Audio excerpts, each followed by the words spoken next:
My people, good evening. Welcome back to our very channel. We have come again with another Ogbenge news. If you're just meeting us for the first time, please do join, like, share, and comment on this very platform, okay? Yes, your opinion is highly needed and recognized.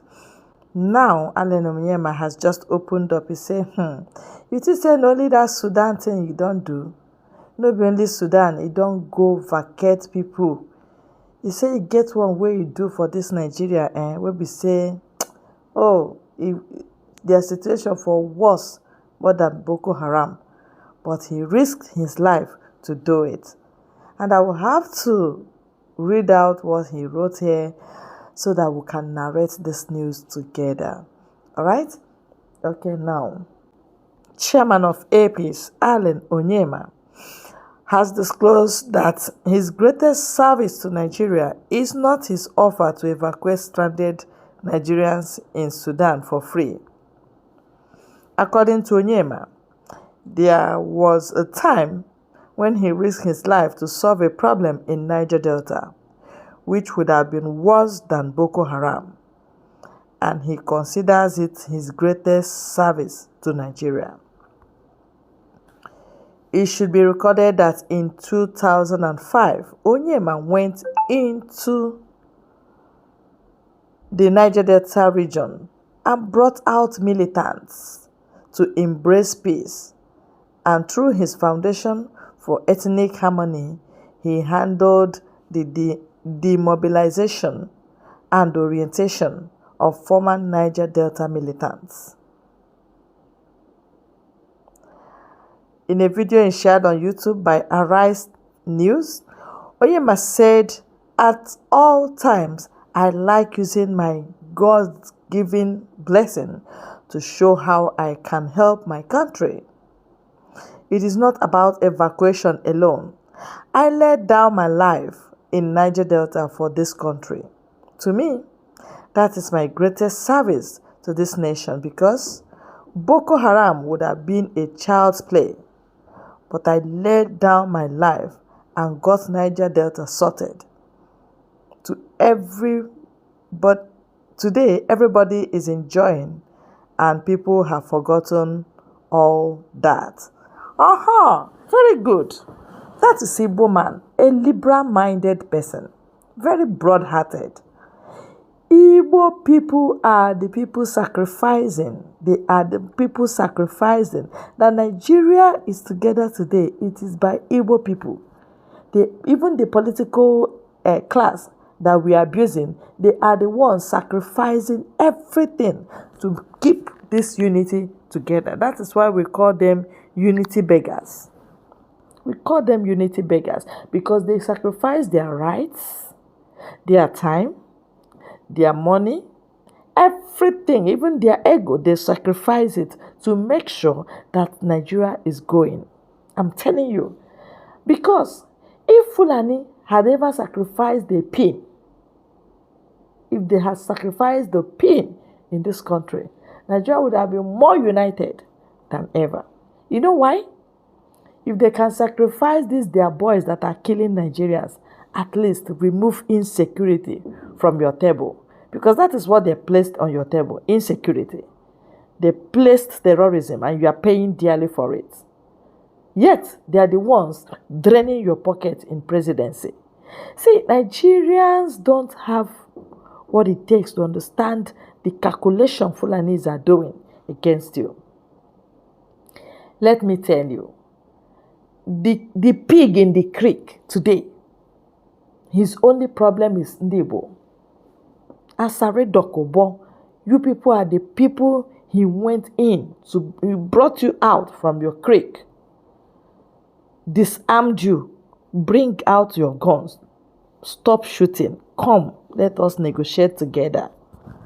He sacrificed his life. Had it been there was release of bullets when he was coming into that bush, he would have died.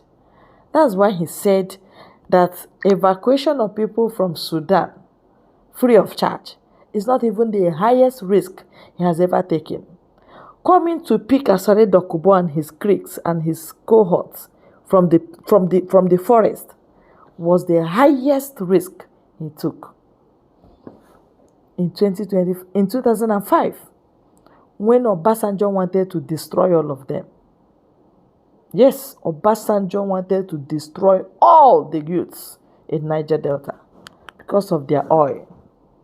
Amnesty International, remember, Yaradua had to wade in, pleading. Alan Onyema had to go in. All of them, they sacrificed for it. You understand what we are saying?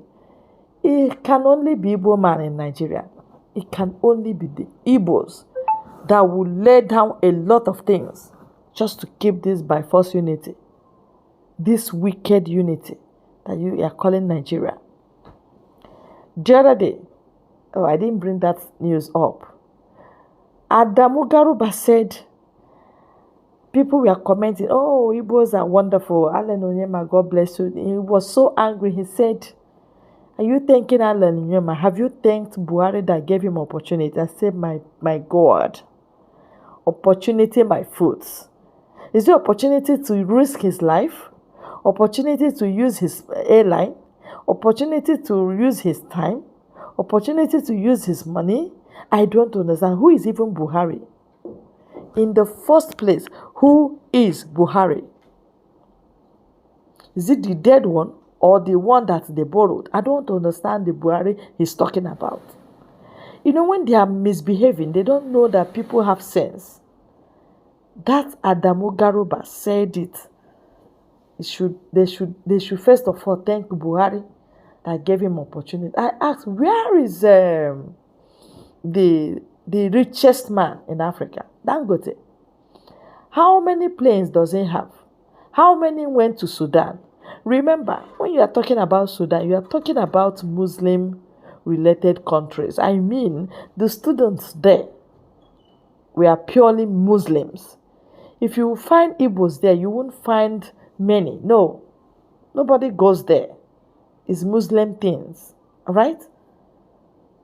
So, Alan Onyema is asking, people have forgotten his sacrifice in 2005 and they are just enjoying Atamopolo, Abiye Tompolo, Asaredo Kubo, and the rest of them. They are now enjoying, they are now pipeline guards. They are the ones doing security work in their own thing. That was the amnesty. You know, the money they are paying them is filling their cheek. They are eating well with it, forgetting that they don't have water. Their farmlands have been destroyed by this oil. That they should demand for more. They don't remember that they should be in offices and not being pipeline guards. You know, it's a shameful thing when you are telling people, this is what you ought to know. This is what you ought to do. This is where you ought to be. The person does not understand. And suddenly the person turns back to start chasing you, that you are disturbing him or you are the person's enemy. That's just what Igbos are seeing in this Niger Delta people. And you won't blame people that will say, oh, let us separate them from Biafra map. Oh, let them go and let's be. Mazi Nnamdi Kanu has also, again, suffered more. And I heard Mazi Nnamdi Kanu say something, that it is the Avengers that demanded for his release when he was, in Kuje prison. They demanded for his release. Nigeria government released him the first time. Avengers now, where are you? Can't you demand for the release of Nnamdi Kanu, who is fighting for your freedom? Freedom is key.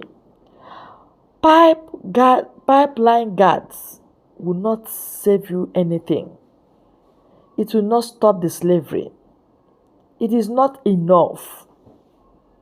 You deserve more. You deserve more. It is your God-given resources. Whatever that oil is today, it is your God-given resources. God, even if it's too much for you, it is your God-given resources. You should be there. That too much blessing is your God-given blessing. Let no man push you out of it and make you pipeline guards, be giving you peanuts, and suddenly you are relaxing. Now, it's enough, it's enough, it's enough. The group of people that they are giving it, what about others? What about your mothers? What about others? Are they benefiting from that? What about your farmlands? What about your water lines? What? Can't you reason? We are not talking about freedom, total emancipation of our people from Nigerian government. You are now seeing Igbos as your enemies. It is unfortunate. Biting the fingers that are feeding you. It is quite unfortunate. Fighting against who is fighting for you. It is quite unfortunate. Maazị Nnamdi Kanu appreciated Avengers.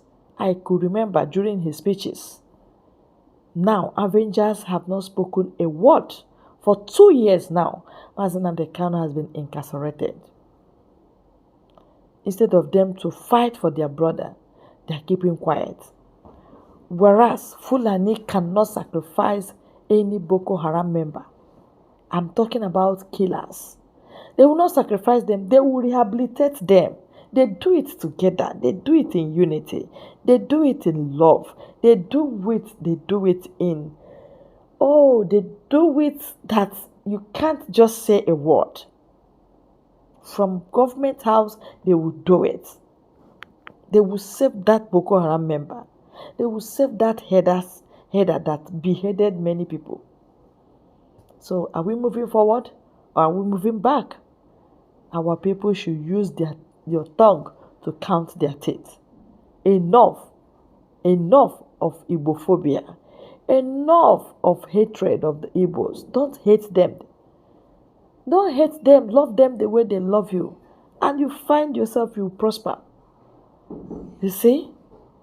That is what we have for you today. So many things that we need to bring up so that our people will have sense. Each one we bring up like this and we analyze it and we interpret it, it will be as if that is the best. It seems this is the best. Wow. I love that. Thank you once more, Alan Onyema, for being good man, being good and kind-hearted, representing your region very well. God bless you.